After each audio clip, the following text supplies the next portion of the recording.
Yeah, so I've been watching a lot of YouTube videos about either people who were former Jehovah's Witnesses or people who were born into the cult like myself. And I wanted to talk today about my earliest memories at this particular Kingdom Hall in Weymouth, Nova Scotia, Canada. And it hasn't really changed in the past 35 years. I don't have any pleasant memories of this place. I can remember going to a funeral for people who thought that they were going to see the end of the world, because that's all they talked about was, the end was coming at any time. And this particular congregation I wanted to film because it's the only one that I know of that has a cemetery. And I also wanted to talk about why this particular religion appeals to certain demographic, particularly in this location. Nova Scotia has had a population of black people since the late 1700s. They were loyalists who came up from the U.S. And this is a very small community, and there is a place called Weymouth Falls in that direction, which is a black settlement. It has been, like say, for the past 300 years. But I think Jehovah's Witnesses appeal to them because as a minority group who suffered racism, and the whole sales pitch of the end of the world is coming, and you can live in a paradise earth, sounded pretty great. They drank the Kool-Aid, and a lot of them ended up not in that paradise, but they ended up in the cemetery right over there, and we're going to take a walk over there in a minute and just talk about the lies that have been perpetuated by this cult. You're on.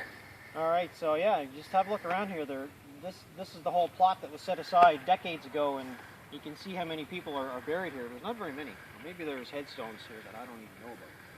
But Sparks, that's black there. Cromwell, another one.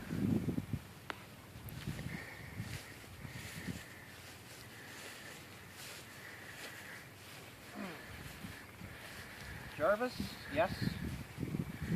Yep, another Jarvis there. Carter, I think so. No headstone here.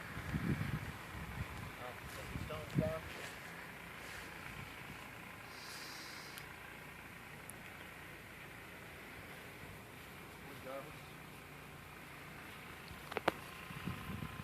So yeah, I don't have any particularly good memories of this place. I mean, I remember having to sit through meetings and getting up every once in a while to run around because I was full of energy, and me not sitting still, and my dad taking me to the back and threatening to give me a spanking. I mean, that's not a way that you treat kids. I mean, normal mainstream churches have Sunday school where the kids can go and play and sort of learn on their own, but we were just had to sit there and just suffer through it every week. And back then it was 3 times a week, and as probably a lot of people know now, it's meetings that are 2 times a week, which is still 2 times too many.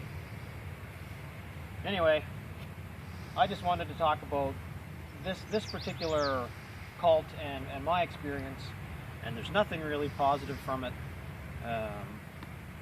It's just a pack of lies, and I'm really glad about the Russian ban. I know there were some people who were displeased with it, but I think it's a wake-up call, to people who don't realize, who think that it's just a mainstream religion, that it's pretty harmless, but it's really not. It messes with everyone's minds, and they're brainwashed, and they just, it causes dysfunction with families and in marriages.